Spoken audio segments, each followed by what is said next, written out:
You might think I'm dressed really nice right now, but I actually have shorts on. It's your boy. We're back with Top Tier Media Live. Who are we in the building with right now? We're with OHLOSHA. My full name's Alexei Rayevsky. Don't try to say it. Fuck you up. My artist name is OHLOSHA. Okay. Where are you from, my guy? I was born in Russia, moved to Jonesboro, lived in Memphis, and then came to Fayetteville. Tight, bro. So can you kind of tell me where we're at right now? What are we doing here right now, dude? We're at motherfucking West and Watson in Fayetteville, Arkansas. Boop, boop, boop, boop, boop. Hell yeah, dude. So what's this place? What is this place? So what is this place to Fayetteville specifically? This place to Fayetteville is for everyone that likes underground bass music. And that's kind of what we focus on, is underground bass music and all the communities that are involved with it. Right on. Techno, dubstep, trap, you name it. So anybody, everybody can come throw some shit on the decks. If we have open decks open, yeah. Okay. So which usually we do for the first hour on most shows. What's typically the biggest show you've thrown here before, man? Man, I would say Komodo. He's a dubstep don. He's like famous but not famous for not promoting. Okay. But he got to where he's at, and he plays with like some of the biggest dubstep artists. He's a pioneer of dubstep as well. So what are you to this place? Are you a booking manager? Are you a promoter? I'm the manager. A bit of everything. I guess the short term would be general management. I just handle everything, hire people, get people out, get people in. Okay. Get shows booked out. Get other promoters to book shows here, because if I was booking every show, that would be a problem. All right. So you have a lot of shows under your belt, a lot of experience. How long have you been doing this specific thing in the industry? I started DJing and producing probably like 12, 13 years ago, some shit like that. In Jonesboro, there wasn't really much of anything. Honestly, it was always a running joke of people going, hey, we're going to go listen to someone play other people's music, which is funny because half of them were, cover bands. Right. But, you live and you learn, you thrive and you thrive and drive, and you just keep going with it. I feel that. So like you have experience with doing these shows. What's an obstacle that you have trying to promote yourself and going further? Making sure everybody is cool, calm, and collect. Because you're always going to run into some other ideas, other politics, shit like that, and you have to kind of like, you're almost forced to,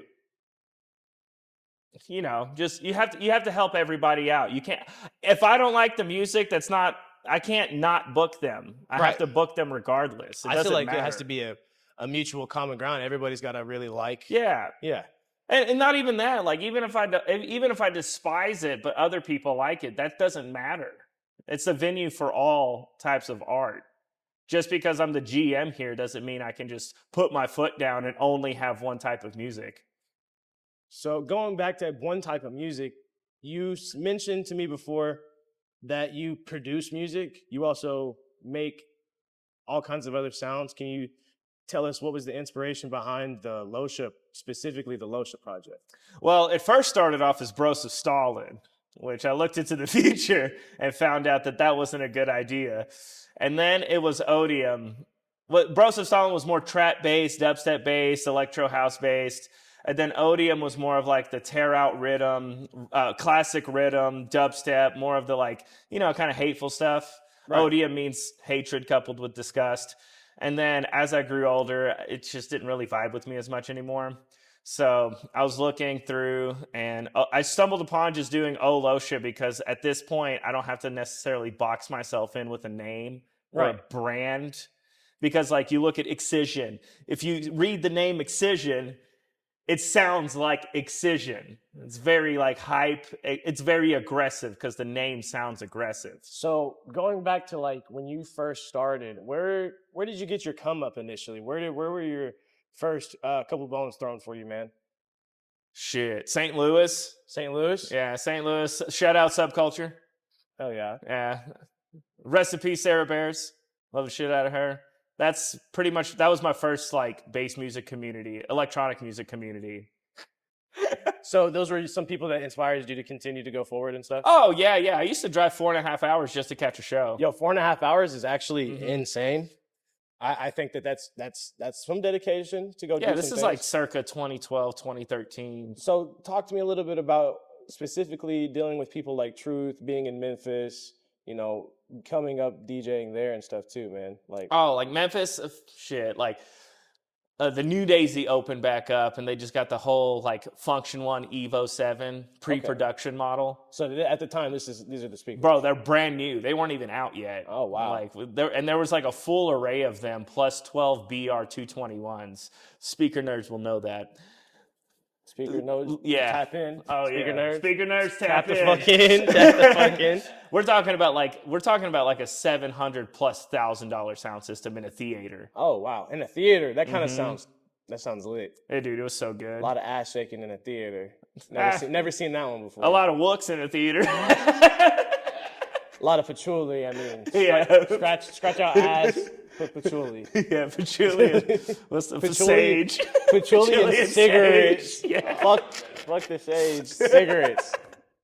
Honestly, true. Yo, do you mind if we do a segment brought to you by South 23rd Street Entertainment? Rock, paper, scissors, shoot. Rock, paper, scissors, shoot. I got you. Yes. And he winds it. Yeah. Let's go. Rock, paper, scissors, shoot. Yeah. Hacker! I'm fucking him up, y'all. Check it out. Damn.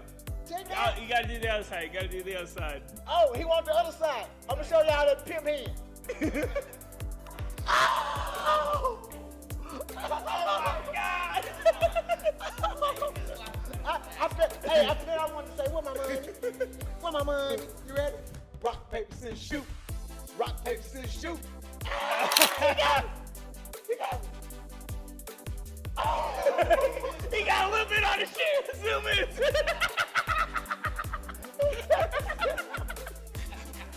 Y'all see that shit? Zoom in. Y'all see that shit? He left tortilla on my face. You ready? Yeah. We gotta get Yeah, I'm ready. Yeah. Hey, after you get snapped, you be ready. You ready? Rock, paper, scissors, shoot. Rock, paper, scissors, shoot. He got me again. I'm ready. Yeah. Take this shit like a champ. Yeah. They go. Rock, paper, scissors, shoot. This called payback, y'all.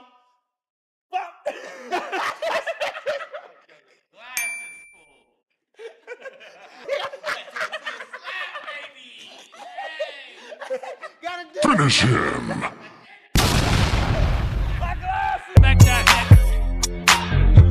So let's get back into some of the initial things that make you LOSHA real quick, man. So you own a bar here on Dixon Street as well, right? Yeah, West End. West End parties. What kind of things do you guys host at West End, man? Right now, we're primarily trying to do more live bands and stuff like that because after Smoke and Barrel passed away, rest in peace. Rest in peace, Smoke and Barrel. Rest That was in the peace. spot. Honestly, that was the best spot ever. We need to have a place for live music. I know rap artists have some trouble in this area getting events and stuff like that, so we want to be able to pertain to them. Obviously, we're going to do some dubstep and some like bass music stuff, but that's like more one-off stuff. But I mean, it is hard. I will say, owning a bar on Dixon is not easy, and we do have to work through some, turmoil here and there. But I think the future's looking bright. As an entrepreneur, tell us some of the do's and don'ts of owning a business and being an artist. Don't act like you're better than anyone. Do accommodate everything that you can. If they don't respect what you do, based off the accommodations that you do for them, Right. then, just work with them. Don't get high and mighty. You have to have a lot of fucking patience in this business. Because at the end of the day, like, the people booking events are the people that are bringing you money. And if you don't have that money, then you can't stay in business because, like, it's getting really expensive here in Fayetteville. Facts. Like, it costs us, like, fucking $25K a month just to stay open. With, like, having people working, orders, stuff like that. It's just a really expensive thing to have to go through. So do the commercial bars and a lot of the other commercial spaces, does that put a hindrance upon y'all's business? Or No. You can't look at people as competition. You can't look at other bars as competition because whether they know it or not, we're all a big family. We're all working towards the same goal. Right. To provide a nice, safe space for people to have a good time in. Yes, alcohol isn't necessarily the best thing to have a good time on, but at the same time, like, it is our vice that we can use to have the time that times where you can connect and reflect with other people. So what would be some of the do's that you would say for other entrepreneurs? Try everything you can. If you fail, wow. Everyone else has failed. I failed for fucking 10 years. You know, like, it doesn't matter. It doesn't matter if you fail or not. Use it as a lesson. Right. And just keep pushing forward. Like, if people don't like an idea that you have, understand why they don't like the idea that you have.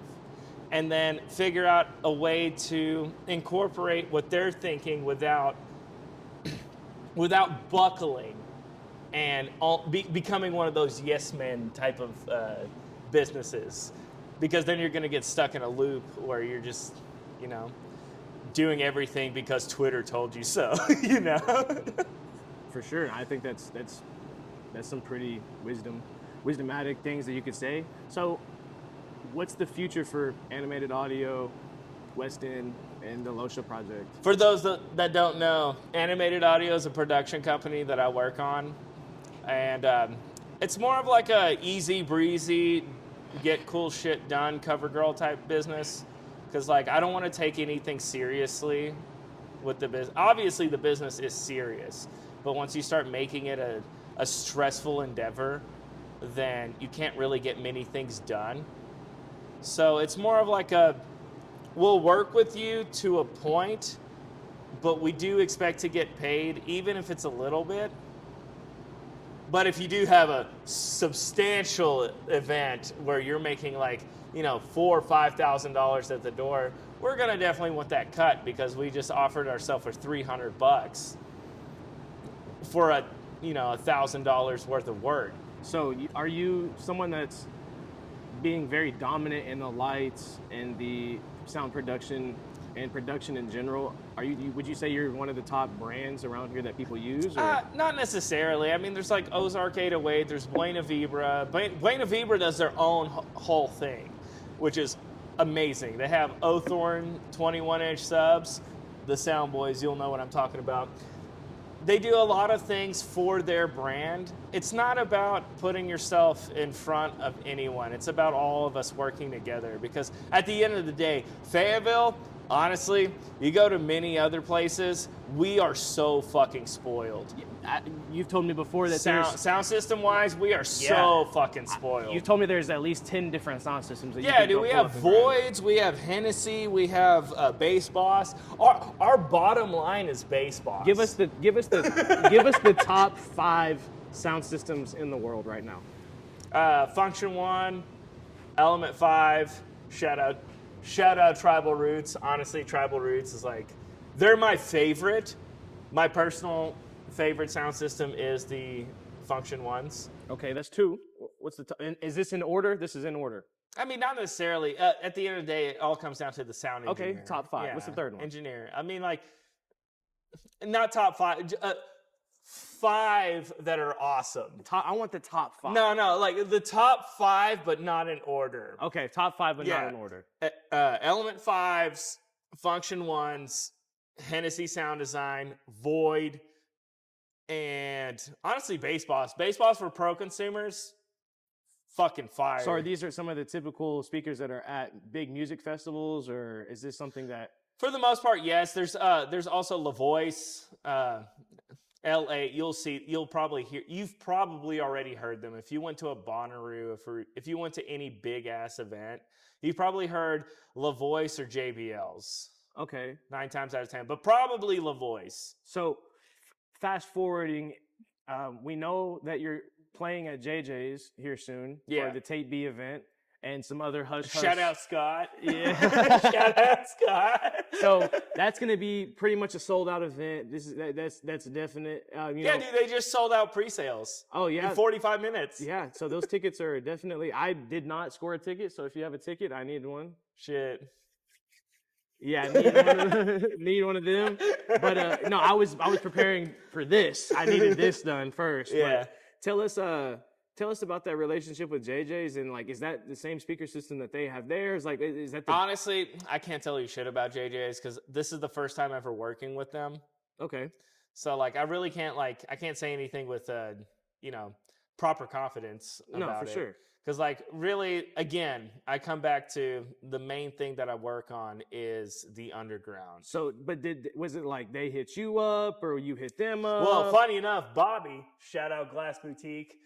Bobby hit me up and he put my name and Matt Bailey. Shout out Sick Boy. That's my motherfucking man. Love the shit out of him. But it was between us two and they picked me just based off of SoundCloud. They didn't even care about EPKs. Nice.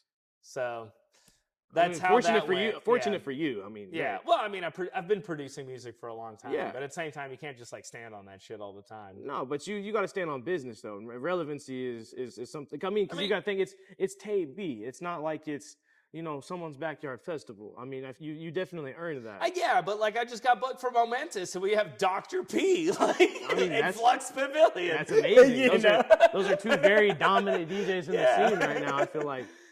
So, having a relationship is in anything right now. I feel like, or ever really is very important. Yeah, and that's why I always fall back on the cool, calm, collect idea is because like if you get stressed out about something going on, you're gonna fuck up. I've done it. You get stressed out, you fuck up. Like that's just how it works. That's just how people work. Right. And you'll see it all over the country. If someone gets stressed out, they're going to fuck up and they're going to fuck up their brand. So, me being 13 years deep into 12, 13 years deep into this business, I've already done my fucking up. So now I've been just, chilling. Reaping your rewards. I've just been like, it's not, yes, they are rewards, but at the same time, like, I don't put a lot of weight on them. Right. I put more weight into my friends and family than I do into the music business. But I think it's important to know how your level of how you fuck with your friends and how you fuck with the business are two different things. Because family inside of the business is a very special thing. But to have a business relationship with somebody that's actually looking out for you, would you not consider that family too? Yes and no. That is what I would consider family, but business introduces money, and money is a very toxic endeavor. Well, if all money is aside, if money is aside and the relationship is still functional. Oh yeah, as long as everybody treats everybody. I mean, because correctly. everybody's got to pay their rent. Yeah, if everybody, well, yeah, and that's why I don't shy away from paying people what they deserve. 9 times out of 10. I mean, we give 100% of the door here at Weston Watson, and that's by design. If you're not getting 100% of the door for 100% of your work, if you got paid 80% for 100% of your work, what are you going to do? Work 80%. Yeah. You're not going to care as much. And yes, eventually we will put like some type of surcharge on it just because the business will become a bigger thing in the future. But when we're starting off and the scene is so small, like nobody really realizes how small the scene here is. We're in like a nice middle ground where there are people that do give a shit and there are people that do want to try and they do want to push the bounds. It's a little bit different than a city when it's already been done. And a city has all of the things that we're working towards done for electronic music and like event spaces and stuff like that. Obviously we have the Walmart amp for like country and rap, But for electronic music, like dubstep, deep dubstep, classic rhythm, tear out, stuff like that, yeah, the scene here is tiny. It doesn't look like it sometimes because, 1,000 people come out, but that's 1,000 people from 3 different states. Like 6 different area codes are coming in. Talk about how you travel to other places to promote. Like, I feel like that's very important. It needs to be something that's said, because I dig your promotion tactics. I think that they're very smart, new age, even if the fact, because like you're not gonna get all the information you need from TikTok and then go drive out 8 hours away just to go catch one of their sets. What makes you go to these people that you go and promote to? Well, I mean, all the places I go promote at are the places that I've already been. Like St. Louis is where I started. Memphis is where I grew. Jonesboro is where actually, not even Jonesboro. St. Louis is where I started. Jonesboro is where I tried to get a lot of things started. And then Memphis is where I grew. And then Fayetteville is where I like blossomed. Fair enough. I'll put it that way. Because like, hey. Is there any projects, anybody you want to shout out, any projects further that are secret, anything that you just want to put out there real quick that might get you a new fan? I mean, honestly, Tribal Roots, God tier production, Novabite. He just rebranded from Space Base. We fuck Check with him Harrison. out. He's We fucking definitely awesome. Fuck with Harrison. Harrison's awesome. Flintwick, obviously, he's been fucking the club up for a while. Liquid Lizards, they're coming up. They've been playing a couple festivals. They're about to play a super sick show that I can't say right now, but it's going to be super nice. And, I mean, honestly, like, shout out to the fucking community. Like, the community is, like, really where we thrive at the end of the day. Can we do the last segment real quick? Yeah. Okay, so look, I'm going to play a song, and we're just going to get your reaction from it. It's definitely a bass-heavy song. Front to the back, know what it is when I jump, when I jump, when I jump, when I jump, front to the back. I see the picture, and I'm like... You know who this is? Do you know who this is?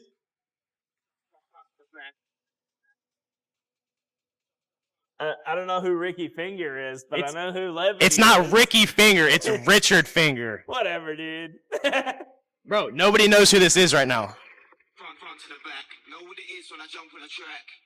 Front to the back, know what it is when I jump on the finger. Jump, jump, jump.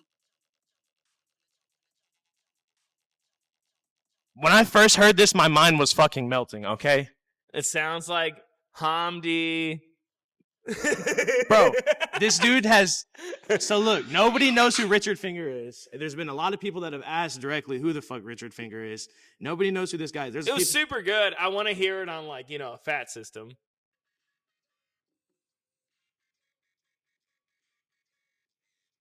Yeah, it would be different if I heard it with bass. Bro, you can't just be enjoyable. iPhoning people, dude. You You gotta can't at be least bring a JBL, dude. Come on. But what do you think? Well, initially from the middle part, what do you think about Richard Finger, man? I mean, I have to check out his music a little bit more. I can't just be hearing one song and be like, "Oh my god, this is the best guy I've ever heard." Do you know who Richard Finger is? No. I've been working on other shit. I put my project on the back line to fucking, run 2 businesses. They say that he's the new Dead Mouse. Hell the fuck no, he ain't no Dead Mouse. Or like Marsh, or like Dead Mouse's house. or like Marsh, or like no, with the mask. With the mask, bro. Like when nobody know who he Who is. gives a fuck about a mask? Bro, he doesn't even have the... You know what, dude? I'm gonna make me a little AI character and live stream with him. Yo, It's been a good time. We've listened to music. We've slapped tortillas. Can we get a shout out, Top Tier Media? Top tier media. Shout out, Top Tier Media. This man's making the business work. Man, Full ride, motherfucker. Hey, dude, he looks like a fat James Bond. bro, you look like a KGB agent. Hey, maybe I am. You look like he's...